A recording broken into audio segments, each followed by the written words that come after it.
सा सुंदर मिथिला धाम मंडन आयाति राजा जनक के गाम। स्वर्ग सा सुंदर मिथिला धाम मंडन आयाति राजा जनक के गाम।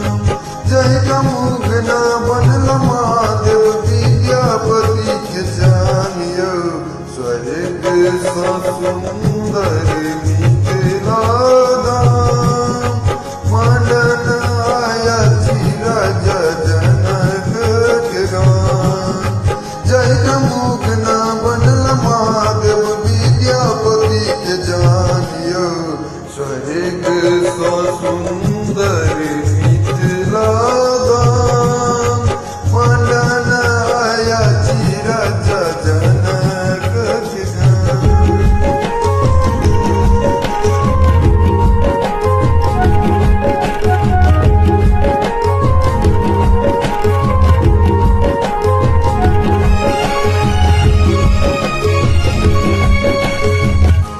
हमरा मीता मन लगैया अपना ही प्रेम के नगरी में। हमरा मीता मन लगैया हमरा मीता मन लगैया अपना प्रेम। मिथिला बोले अनमोल लागे मिठ घर भर हम सबरी के। झुकी झुकी करै छी हम माय प्रणाम मंडन आयाति राजा जनक के गाम। स्वर्ग सा सुंदर मिथिला धाम मंडन आयाति राजा जनक के गाम।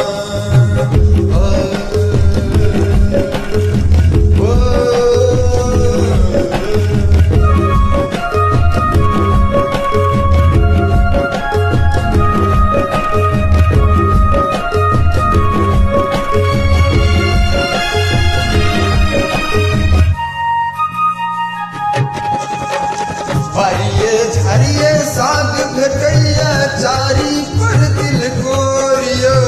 हरिये झरिये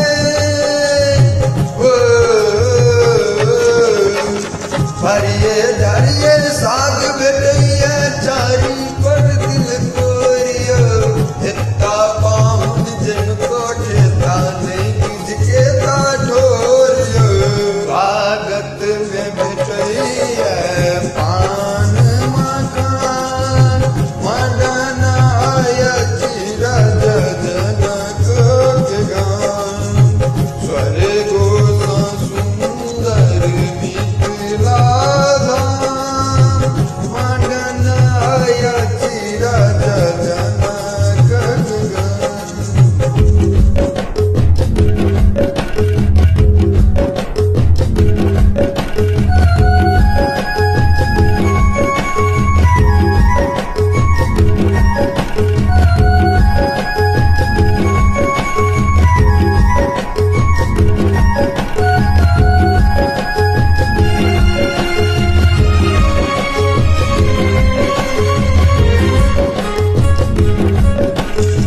कमला कोसी बलान इस दिन झरझर गीत सुना भैया। कमला कोसी बलान